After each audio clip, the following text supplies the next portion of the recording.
In other news, senior leaders of the African National Congress could personally be sanctioned by the United States after the House Foreign Affairs Committee pushed a bill to review relations with our country. Yesterday, the legislation was pushed through with an overwhelming majority to sanction South Africa for, among other things, its genocide case against Israel at the International Court of Justice. Let's bring in Newzroom Afrika's senior politics reporter, Ziyanda Ngcobo. She joins us here at the Red Desk. Ziyanda, good afternoon to you. I mean, this is one way of I want to say, blackmailing a country into adjusting its foreign policy to suit a U.S. narrative?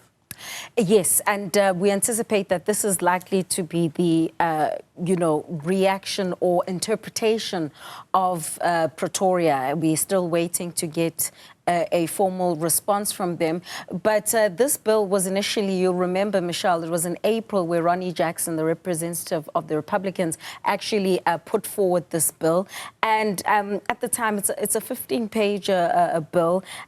Basically, one, they raised the issue of the pursuing of changing Santon Drive to Leila Khalid Drive. They talk about what they call a politically motivated lawsuit, of course, at the International Court of Justice, but also they really cite someone like Dr. Naledi Pandor, our former international relations minister, for making that call in October 2023. I think it was around 2 weeks after that attack by Hamas on October 7, that she hosted Hamas, and, they've taken a dim view regarding that. And so this particular bill, which has outlined certain issues, like I've said, it was supposed to get, be finalized within 120 days, which has now happened.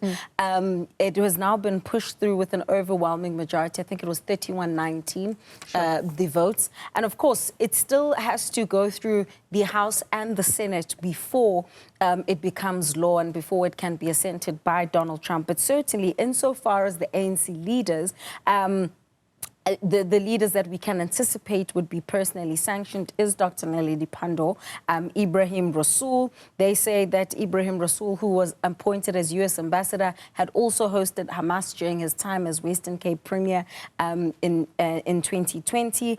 And they also quote, Mahlengi Bengu Mutsiri, the ANC spokesperson, in December 2023, if my memory serves me well, where she had actually said that, well, the reaction of Hamas, it was in October, I beg your pardon, was to be anticipated. So they've listed a couple of things, and basically now it was put to a vote, and now it needs to go to the Senate. And of course, with this 47th administration of Donald Trump, he does have a majority both in the House and in the Senate. But there are many who believe that sanctions are a bit heavy-handed.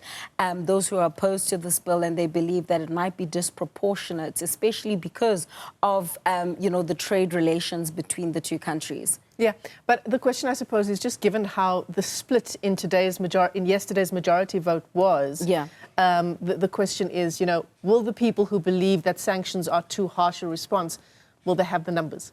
It is going to ultimately be a numbers game, Michelle, because clearly this House Foreign Affairs Committee was able to push it through with an overwhelming majority. And like I've mentioned, the Senate also, has a majority in terms of Trump supporters. I guess it also ties in with the issues related to AGOA, the African Growth and Opportunity Act, because it is a mutually beneficial,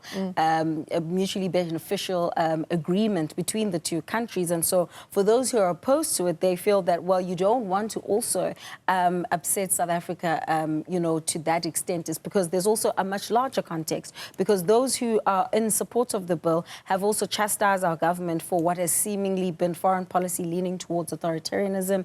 Relations with China, Iran have been cited and Russia have been cited. The Lady R issue is also noted here, despite, of course, the fact that the South African government has dispelled the issue of Lady R. But it's very clear that the U.S. government is monitoring the ANC, even though It was even explained in the White House that there's now a government of national unity. The ANC is no longer a majority in the government. And so it will be very interesting to see how then they push forward in terms of explaining that, because in the actual bill towards the end, in terms of they want a report on sanctionable persons, so a list of senior South African government officials and ANC leaders the president determines have engaged in corruption or human rights abuses that would be sufficient based on credible evidence to meet the criteria for imposition of sanctions. And so that's one of the criteria that's been outlined. And of course, ANC being determined as the African National Congress. But also remember, just recently, Michelle, I think it was in March this year, the ANC's first Deputy Secretary General, Newzroom Afrika, also meeting with Iran's ambassador to South Africa. So these are all issues that are likely to culminate. But again, it hasn't officially been pushed through. It still needs to go through the Senate before Trump can sign it into law. But some believe that it might not actually pass because of, you know, there's still a lot of negotiations, even behind the scenes, between the Oval Office and the Union buildings.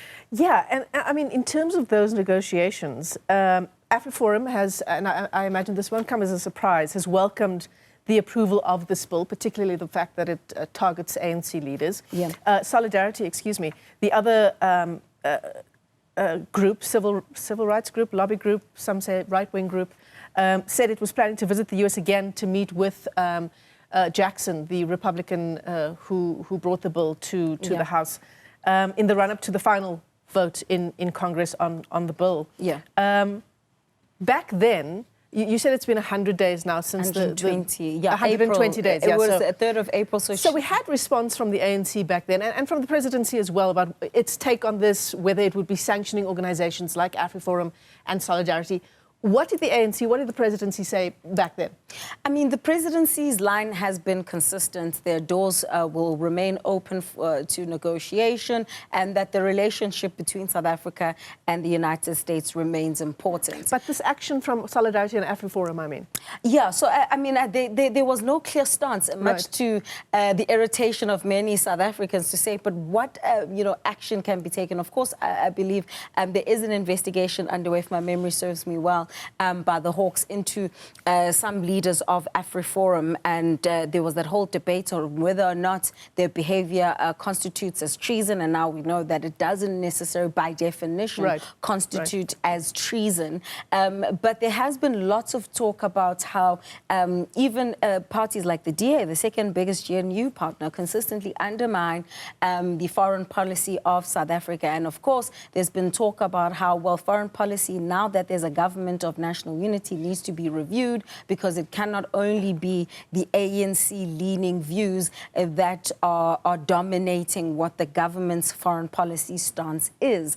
And this is basically a culmination of that. AfriForum, Solidarity, even the Democratic Alliance going to the United States, where there's an official government line, but they seem to also be lobbying to say, well, we're also trying to ameliorate the relations between South Africa and the United States, which of course isn't necessarily following, you know, the necessary channels. And one of the fallouts from that has, of course, been the axing of Andrew Whitfield, for an example, who went to the US because he had not sought the necessary permission.